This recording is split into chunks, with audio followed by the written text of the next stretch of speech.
Student JEE advance के लिए हम लोग क्वेश्चंस कर रहे हैं। मोर देन वन करेक्ट जो क्वेश्चंस है उसको हम यहाँ पे कर रहे हैं। अभी हम वर्क एनर्जी पावर चैप्टर को अभी हम कर रहे हैं। इसका फर्स्ट पार्ट हम ऑलरेडी दे चुके हैं। सेकेंड पार्ट अभी हम करने जा रहे हैं और इसके बाद थर्ड पार्ट भी आएगा।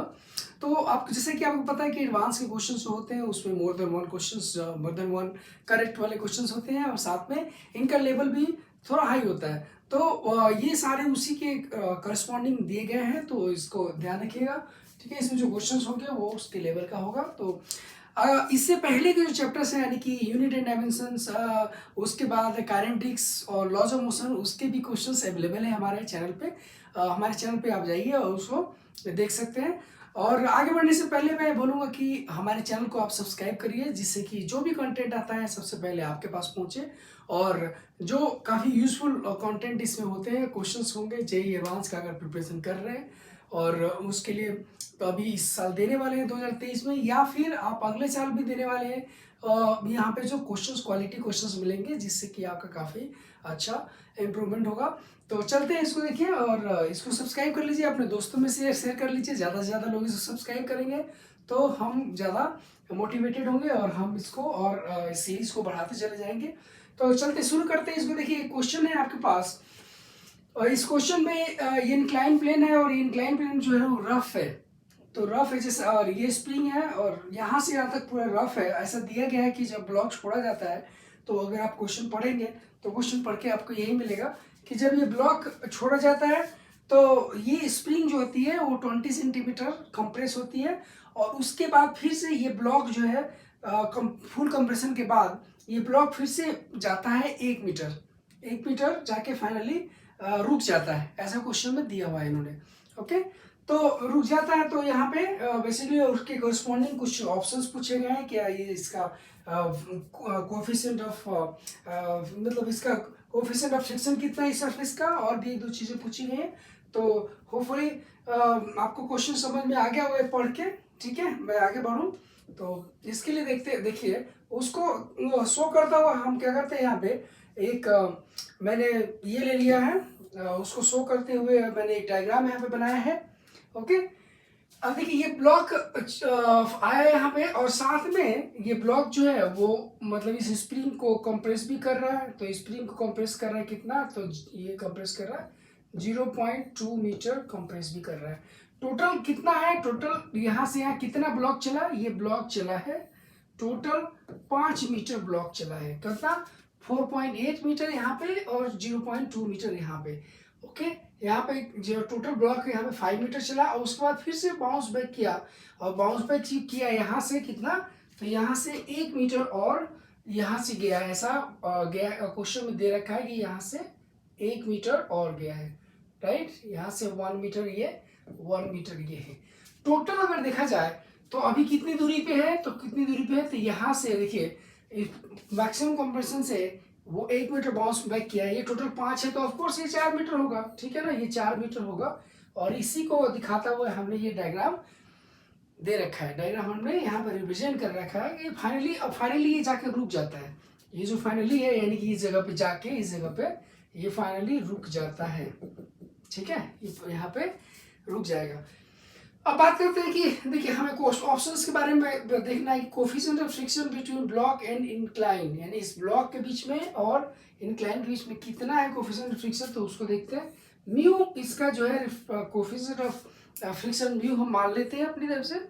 ठीक है, अब एक चीज देखिए कि यहाँ पे फाइनली रुक गया तो काइनेटिक एनर्जी कितनी होगी, फाइनली 0 हो गई। शुरू में यहाँ पे रेस से चला था तो काइनेटिक एनर्जी उस समय 0 थी। फाइनल जब रुक गया तभी काइनेटिक एनर्जी 0 हो गया। ओके, अब देखा एक चीज देखेंगे कि यहाँ से यहाँ तक अगर देखा जाए तो ये जो हाइट चला है तो वहाँ पे ग्रेविटेशन की वजह से कुछ वर्क डन हुआ होगा। ग्रेविटेशन की वजह से कुछ ना कुछ वर्क डन तो हुआ है और वो कहाँ पे चला गया है, वो फ्रिक्शन में लॉस हो गया है, क्योंकि स्प्रिंग में तो एनर्जी लॉस होगी नहीं। तो जो भी यहाँ पे एनर्जी गेन कर रहा है, जो एनर्जी इसका है पोटेंशियल एनर्जी, वो फ्रिक्शन की वजह से लॉस हो रहा है। फ्रिक्शन की वजह से वो खर्चा हो जा रहा है। राइट, तो यहाँ पे अगर देखेंगे तो यहाँ पे कंजर्वेटिव फोर्स भी है, ग्रेविटेशनल फोर्स है, कंजर्वेटिव फोर्स, स्प्रिंग फोर्स है वो कंजर्वेटिव है। साथ में फ्रिक्शन है जो कि नॉन कंजर्वेटिव फोर्स है। तो यहाँ पे अच्छा रहेगा अगर हम वर्क एनर्जी थ्योरम लगाएं। ओके, वर्क एनर्जी थ्योरम हमारे लिए बिल्कुल सही रहेगा यहाँ पे। अगर यहाँ पे कंजर्वेटिव एनर्जी आप लगा नहीं सकते क्योंकि फ्रिक्शन जो है वो कंजर्वेटिव फोर्स नहीं है, तो यहाँ पे हम वर्क एनर्जी थ्योरम लगा सकते हैं। वर्क एनर्जी थ्योरम हम लगाते हैं, देखते हैं। ओके, तो वर्क एनर्जी थ्योरम में आपको पता क्या है कि वर्क एनर्जी थ्योरम जो है वो आप आसानी से लगा सकते हैं।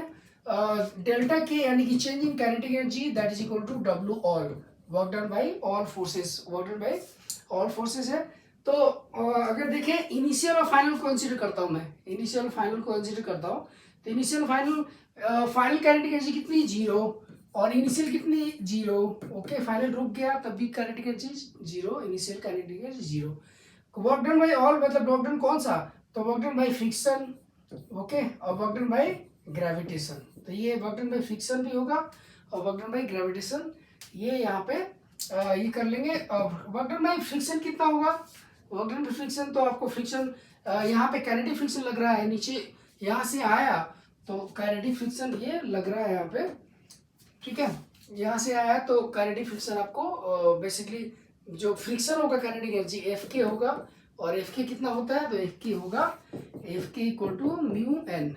ओके, म्यू एन जो कि mu M G cos theta के बराबर होगा, कॉस 37 डिग्री यहाँ पे, राइट।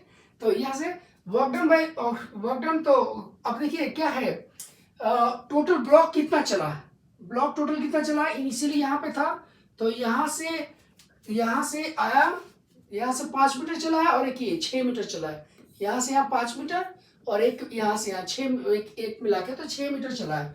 ओके, और ये क्योंकि आपको पता है कि फ्रिक्शन पीछे हमेशा फ्रिक्शन अपोजिट में रहेगी यहाँ पे ब्लॉक के, तो वर्क डन जो होगा नेगेटिव होगा, डिस्प्लेसमेंट के अपोजिट में फ्रिक्शन हमेशा है तो नेगेटिव होगा, that is equal to mu यहाँ पे एफ के इंटू जो भी डिस्प्लेसमेंट हुआ, ठीक है। तो मैं यहाँ पे डायरेक्टली लिख देता हूँ म्यू एन, ओके, या आप चाहो तो एक स्टेप बढ़ा देता हूँ मैं, तो mu into work done by friction को क्या होगा, एफ के इंटू जो भी डिस्प्लेसमेंट हुआ। ओके, डिस्प्लेसमेंट मैं बोलता हूँ डिस्प्लेसमेंट में मतलब यहाँ से यहाँ और यहाँ से यहाँ दोनों को एक साथ ले लिया, आप चाहे तो अलग अलग ले सकते हो। ओके, तो जो भी टोटल यहाँ से यहाँ कंसिडर कर लेता हूँ मैं 6, 5 और प्लस 1 6 हो जाएगा।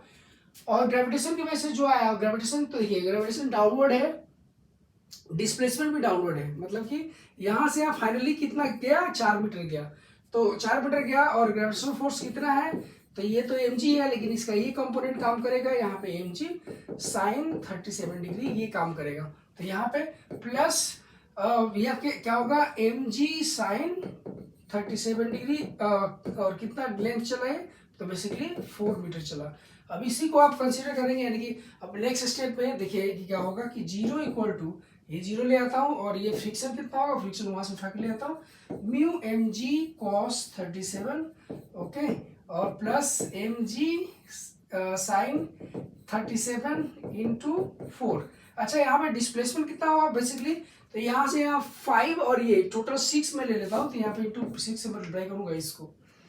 आप चाहो तो अलग अलग ले सकते हो, यहाँ से यहाँ तक का अलग निकालो, यहाँ से यहाँ अलग निकालो, लेकिन जोड़ोगे तो फाइनली इतना ही आएगा, तो इसलिए एक साथ में मैं लिख दिया।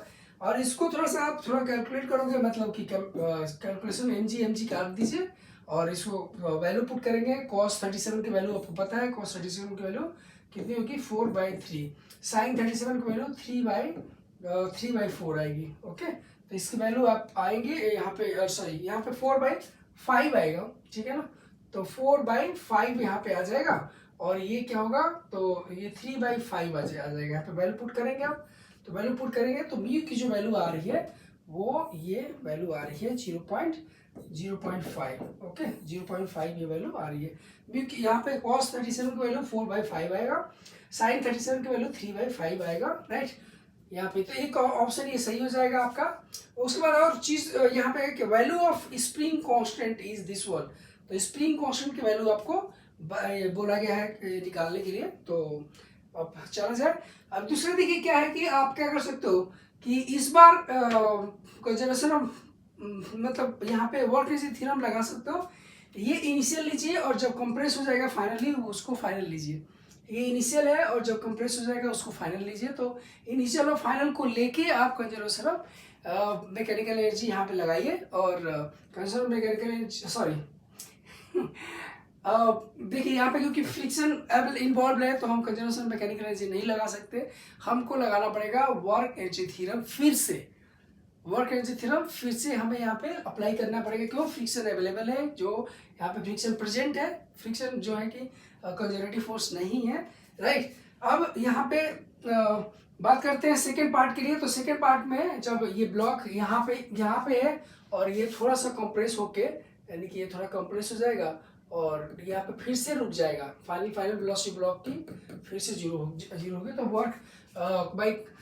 वर्क एनर्जी थ्योरम आप लगाएंगे तो work energy theorem again delta K equal to change W all.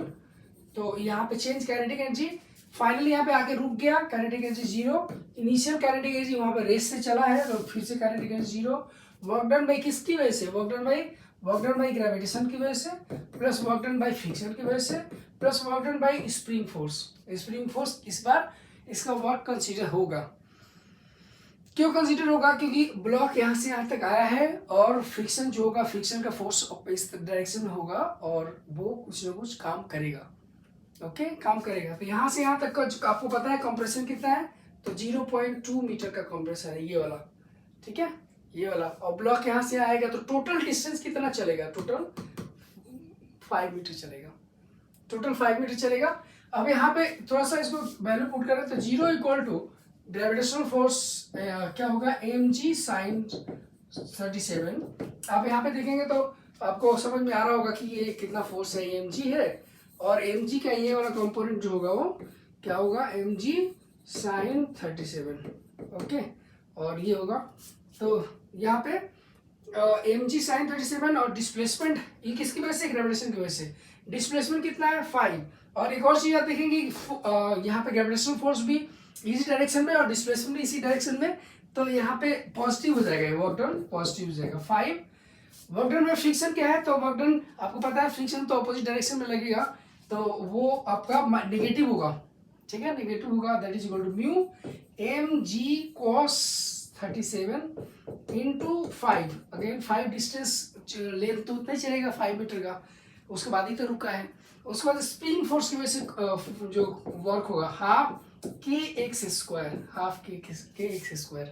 Okay. वो जहाँ पे एक्स की वैल्यू जो होगी वो एक्स की वैल्यू कितनी होगी? एक्स की वैल्यू होगी 0.2 मीटर, ओके 0.2 मीटर होगी स्प्रिंग।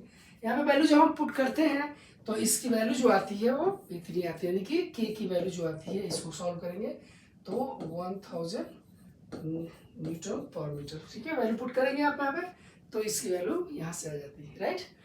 तो आप कर सकते हैं इसको, अच्छा क्वेश्चन है ये, अच्छा क्वेश्चन है। नेक्स्ट क्वेश्चन पे आता हूँ मैं। नेक्स्ट क्वेश्चन देखिए यहाँ पे ये वाला क्वेश्चन है, ठीक है।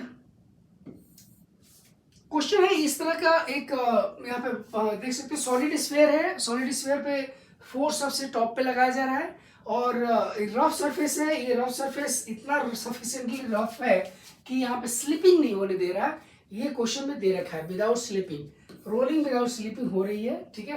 तो यहाँ पे इतना सफिशिएंटली रफ है कि ये यहाँ पे स्लिप नहीं हो रहा, ओके। ये पॉइंट यहाँ पे स्लिपिंग नहीं हो रही है। एक चीज और है कि दे रखा है कि भाई ये जो सेंटर है ना, सेंटर चलता है कितना? एस, सेंटर एस चलता है। ऐसा है कि सेंटर एस चल रहा है जो कि यहाँ पे क्वेश्चन में मेंशन करना चाहिए, तो यहाँ पे मैंने मेंशन कर दिया है। अब ये फोर्स सबसे टॉप पे लगाया जा रहा है सेट और उसकी वजह से जो ये मूवमेंट हो रहा है इसका, तो मूवमेंट इस तरह से हो रहा है कि स्लिप नहीं हो रहा, मतलब ऐसे प्योर रोलिंग हो रही है, ऐसे बोल सकते हो कि रोलिंग विदाउट स्लिपिंग हो रही है, ठीक है। रोलिंग विदाउट स्लिपिंग हो रही है तो ये आपका लोएस्ट पॉइंट जो कॉन्टेक्ट में है वो स्लिप नहीं हो रहा है, ओके। अब बात करते हैं इसको कि वर्क डन बाय फोर्स अगर बात करूं मैं तो वर्क डन बाय फोर्स, देखिए यहाँ पे एक चीज है कि हमें वर्क डन बाय फोर्स चाहिए। आपको पता है कि वर्क डन क्या होता है? वर्क डन ये होता है कि फोर्स और उसके जहां पे जो उसका पॉइंट ऑफ एप्लीकेशन है उसका डिस्प्लेसमेंट, जो भी फोर्स है, फोर्स जहाँ पे अप्लाई किया जा रहा है उस फोर्स का, जहाँ पे अप्लाई किया जा रहा है फोर्स को, उस पॉइंट का जो डिस्प्लेसमेंट होता है उसको, वो दोनों को लेके हम फोर्स निकालते हैं, राइट। आप ये देखिए, अगर प्योर रोलिंग हो रही है तो एक चीज आपको समझ में आ रहा होगा कि अगर प्योर रोलिंग हो रही है तो अगर सेंटर का डिस्प्लेसमेंट एस है तो ये वाला पॉइंट का डिस्प्लेसमेंट, ये वाला पॉइंट का डिस्प्लेसमेंट कितना होगा, इस वाले का डिस्प्लेसमेंट डबल होगा, 2s होगा। क्यों ऐसा होगा, क्यों ऐसा, क्योंकि देखिए जो भी सेंटर का जो अगर प्योर रोलिंग में चल रहा है, ऐसे बोलो कि रोलिंग विदाउट स्लिपिंग हो रही है, तो सेंटर का जो वेलोसिटी होगा उससे डबल वेलोसिटी टॉप वाले पॉइंट की होगी, ओके। इस वाले की, इसकी वेलोसिटी कितनी होगी, 0 होगी, इसकी 0 होगी, और इसीलिए कांटेक्ट में रहता है और स्लिप नहीं करता। तो ये सेंटर वाले पॉइंट की जो भी वेलोसिटी होगी उसका डबल होगा सबसे टॉप वाले पॉइंट की। तो अगर वेलोसिटी डबल है तो आप खुद समझ सकते हो कि यहाँ पे सेंटर अगर डिस्प्लेसमेंट हो रहा है एस, तो उसका टॉप वाले का डिस्प्लेसमेंट कितना हो, सेम टाइम में अगर वेलोसिटी डबल है तो उसका डिस्प्लेसमेंट भी डबल होगा, ओके, उसका डिस्प्लेसमेंट भी डबल होगा, राइट। तो अब बात करते हैं कि वर्क डन निकालना हमें। वर्क डन इक्वल टू क्या होता है, फोर्स, और यहाँ पे फोर्स है और फोर्स के इन्फ्लुएंस में जो डिस्प्लेसमेंट आ रहा है that is equal to F into 2s, okay. तो 2fs ये वर्क डन जो उस फोर्स की वजह से हो रहा है, उस फोर्स पी पे लगाने पे, पी वाले पॉइंट पे फोर्स की वजह से जो हो रहा है वो है। यहाँ से आप देख सकते हो ये ऑप्शन सही हो जाएगा।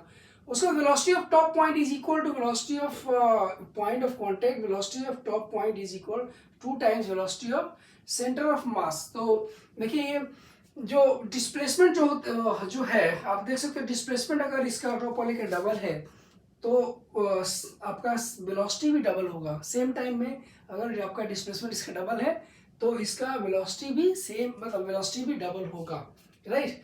तो यहाँ से एक चीज बेसिकली हम रोलिंग विदाउट स्लिपिंग में ये पढ़ते भी हैं, एक तरह से फैक्ट आपको याद होगा, और कॉन्सेप्चुअल क्वेश्चंस टाइप का हो गया ये, राइट, जहाँ पे वर्क का इतना कंट्रीब्यूशन है, आप देख सकते हो इसको, ठीक है। नेक्स्ट क्वेश्चन देखते हैं, राइट। यहाँ पे नेक्स्ट क्वेश्चन इसको पढ़ लीजिए, पढ़ सकते हो आप। तो बेसिकली एक कोई पॉइंट मास है जो अटैच है एक स्ट्रिंग से जिसकी लेंथ एल दे रखी है, ठीक है, एल दे रखी है, और वो जो है ना फिक्स है, दूसरा एंड उसका फिक्स है, और उसको इनिशियली हमने क्या कर रखा है, इनिशियली उसको रखा है फिक्स करके रखा है, यहाँ पे मान लीजिए कि यहाँ पे फिक्स है, ठीक है। अब जब यहाँ पे फिक्स है और इसकी लेंथ एल दे रखी है, क्वेश्चन में आप देख सकते हो, ठीक है, और इसको क्या कि पार्टिकल को अपवर्ड वेलोसिटी दे दी गई, ये पार्टिकल को वेलोसिटी दे दी गई अपवर्ड, जो कि यहाँ पे आप देख सकते हो, ठीक है। यहाँ पे अब the particle is just able to complete a circle, particle जो है वो सर्किल कंप्लीट करने के लिए जस्ट कंप्लीट करने के लिए एबल है, मतलब कि कैपेसिटी इसकी इतनी है कि मतलब उतना ही अपने वेलोसिटी है कि ये बस सर्किल कंप्लीट कर लेगा, बस कंप्लीट कर लेगा, यानी कंप्लीट करने का मतलब क्या है कि ये जो है ना टॉप मोस्ट पॉइंट पे पहुंचा, और उसके बाद जैसे देखिए अगर इस तरह की कंडीशन दे रखी है, इस तरह की चीजें दे रखी है कि the particle is just able to complete circle, मतलब हाईएस्ट पॉइंट पे इसके पास जो वेलोसिटी होगी वो क्रिटिकल वेलोसिटी होगी टॉप पॉइंट के लिए।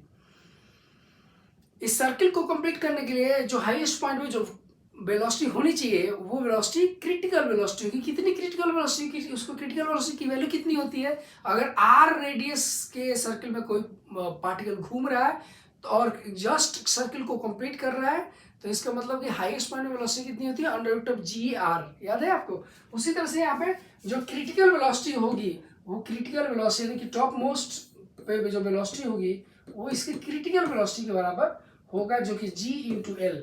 एल क्या है, तो लेंथ ऑफ द स्ट्रिंग, हम normally under root G R बोल रहा था मैं, आर क्या है, रेडियस ऑफ द स्ट्रिंग, तो मतलब सर्किल, तो यहाँ पे लेंथ आर की जगह पे एल दे रखा है। तो हाईएस्ट पॉइंट पे जस्ट इतना ही वेलोसिटी होगी, ये मिनिमम वेलोसिटी है, एक तरह से इसको क्रिटिकल वेलोसिटी बोलेंगे सर्किल को कंप्लीट करने के लिए। जब पार्टिकल के पास जब क्रिटिकल वेलोसिटी होती है तो क्या होता है, इसमें टेंशन कितनी होती है, 0। जब टेंशन 0 होती है इसका मतलब ये जस्ट लूज होते होते रह जाता है। ये स्ट्रिंग जो है हाईएस्ट पॉइंट पे जो पार्टिकल होता है तो ये स्ट्रिंग जस्ट लूज होते होते रह जाता है, मतलब स्लैक होते होते रह जाता है। ओके, यहाँ पे एक तरह से बोले कि टेंशन कितना होगा, टेंशन 0 हो जाता है हाईएस्ट पॉइंट पे, यानी कि वो स्लैक होते होते रह जाता है। जब पार्टिकल इस जगह पे पहुंचेगा तो टेंशन जस्ट 0 होगा, जिससे जस्ट क्योंकि बाई इनर्शिया ये आगे बढ़ेगा, तो अगले पॉइंट पे जब पार्टिकल पहुंचेगा तो फिर से टेंशन आ जाएगा, वो एक अलग बात है, लेकिन हाईएस्ट पॉइंट पे टेंशन 0 होगा, यानी कि स्लैक होते होते रह जाएगा। स्लैक होता है एक इंस्टेंट के लिए, लेकिन होते होते रह जाता है, ठीक है। तो यानी कि फर्स्ट ये जो पॉइंट दे रखा है ये सही हो जाएगा। The string become slack when the particle reaches it's highest point. Okay, ये चीज हो गया। उसके बाद नेक्स्ट देखते हैं, the velocity of the particle become 0 at the highest point. नहीं, हाईएस्ट पॉइंट पे वेलोसिटी इसकी 0 नहीं होगी अगर आप स्ट्रिंग और पार्टिकल की बात कर रहे हैं तो। हाँ, अगर मैं बात करता कि रॉड है, ये रॉड है, इसको ये अगर रॉड बोलता तो यानी कि उसमें स्लैक होने की कोई चांसेस नहीं होते, यानी कि वो हाईएस्ट पॉइंट पे पहुंचने के लिए कंडीशन उसमें ये होती है कि इस यहाँ पे वेलोसिटी 0 हो जाती है रॉड के अंदर में, लेकिन यहाँ पे रॉड नहीं है, स्ट्रिंग है। ओके, तो यहाँ पे वेलोसिटी 0 नहीं होगी, आप देख सकते हैं वेलोसिटी इतनी रहेगी अगर पार्टिकल और स्ट्रिंग की केसेस आप ले रहे हो तो, राइट, ये वाला, यानी कि ये चीज सही नहीं है। Second point, the kinetic energy of the ball in initial position was half mv² equal to mgl। अब इस जगह पे काइनेटिक एनर्जी अगर देखा जाए, काइनेटिक एनर्जी, तो काइनेटिक एनर्जी देखा जाए तो इसको v डैश बोल देता हूँ मैं, देख लेते हैं कितना काइनेटिक एनर्जी है। तो काइनेटिक एनर्जी जो होगी वो यहाँ पे, अब देखिए यहाँ पे फोर्सेस क्या क्या लग रहा है, एक तो टेंशन लग रहा है और दूसरा क्या लग रहा है, तो एक ग्रेविटेशनल फोर्स लग रहा है, दोनों कंजर्वेटिव फोर्स, यानी कि यहाँ पे ग्रेविटेशन के अंदर में वर्क हो रहा है, तो वो कंजर्वेटिव फोर्स है, कंजर्वेटिव फोर्स है तो आप conservation of energy, mechanical energy लगा सकते हो, कंजर्वेशन ऑफ मैकेनिकल एनर्जी आप लगा सकते हो, ठीक है। इसके बीच में कंजर्वेशन ऑफ मैकेनिकल एनर्जी लगा के देखते हैं। ओके, इसको रेफरेंस लाइन ले लेता हूँ मैं, और रेफरेंस लाइन लेते हो तो आपको पता है कि पोटेंशियल एनर्जी वहाँ पे 0 हो जाती है, राइट। तो इसके जो conservation energy, conservation mechanical energy करते हैं, काइनेटिक एनर्जी इस जगह पे प्लस पोटेंशियल एनर्जी यहाँ पे 0, दैट इज इक्वल टू यहाँ पे हाईएस्ट पॉइंट पे काइनेटिक एनर्जी कितनी होगी, हाफ mv², यानी कि gl प्लस यहाँ ये क्या हो गया, काइनेटिक एनर्जी हो गया हाफ mv² यहाँ पे, और plus mgl that is equal to कितना होगा, 3/2 mgl। ओके, ये होगा आपका टोटल काइनेटिक एनर्जी इस जगह पे काइनेटिक एनर्जी इतनी आएगी आपकी, ठीक है, जबकि इन्होंने गलत दे रखा है mgl, जो कि सही नहीं है।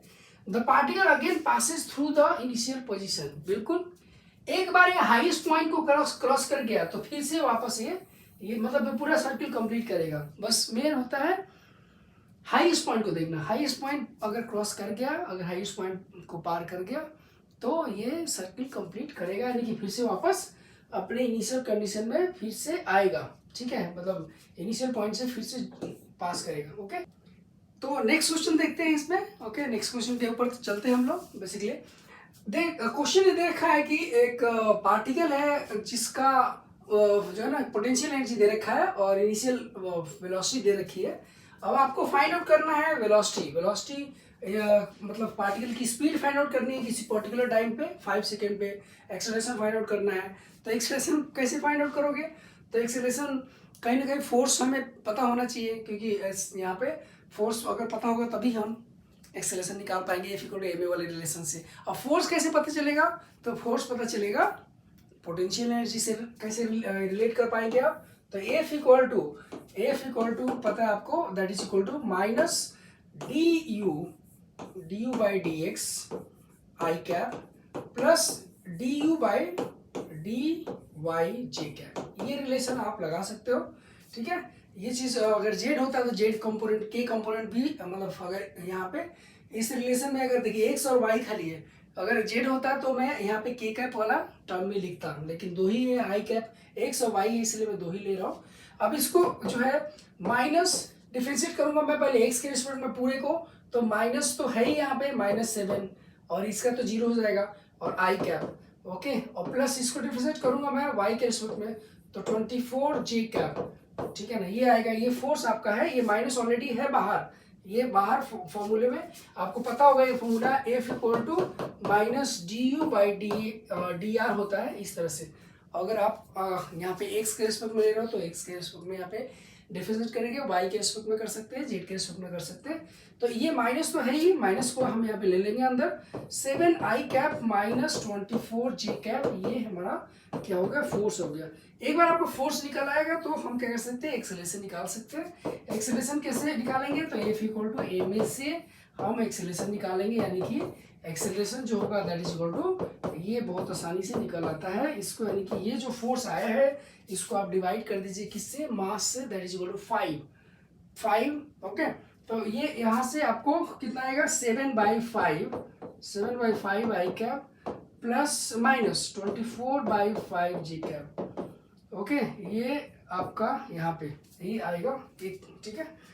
और यहाँ पे ठीक है ना, ये वाली चीज आ जाएगी, ये एक्सेलरेशन आ गया। अब एक्सेलरेशन इसको थोड़ा सा अगर और आप मैनिपुलेट करेंगे, मतलब कि थोड़ा इसका थोड़ा सा और सिंप्लीफाई करेंगे, तो ये कितना आ रहा है, 1 कितना देखिएगा, 1.4 आई कैप और माइनस ये कितना है, तो 4.8 जे कैप, ये एक्सेलरेशन आ जाएगा, राइट। ये एक्सेलरेशन आपको यहाँ पे देखने को मिलेगा कि कांस्टेंट है। अगर कांस्टेंट है तो इक्वेशन ऑफ मोशन लगा सकते हो। अगर एक्सेलरेशन कांस्टेंट है तो इक्वेशन ऑफ मोशन लगा सकते हो, क्योंकि उसके लिए कंडीशन होती है कि एक्सेलरेशन कांस्टेंट होना चाहिए। आप देख सकते हैं ये भी कांस्टेंट है, ये भी कांस्टेंट है, आई कैप जे कैप में है लेकिन फिर भी कांस्टेंट है, ठीक है ना। कंपोनेंट वेक्टर कंपोनेंट में है, लेकिन अब देखिए हम जो एक्सेलरेशन हमें चाहिए, क्या हमें चाहिए, स्पीड चाहिए। तो अगर मतलब इनिशियल वेलोसिटी दे रखी है, एक्सेलरेशन दे रखा है, तो हम यूज कर सकते हैं वेक्टर फॉर्म में, ये इक्वेशन यूज कर सकते हैं, v equal to u plus a t, ऐसा हम लगा सकते हैं, ठीक है।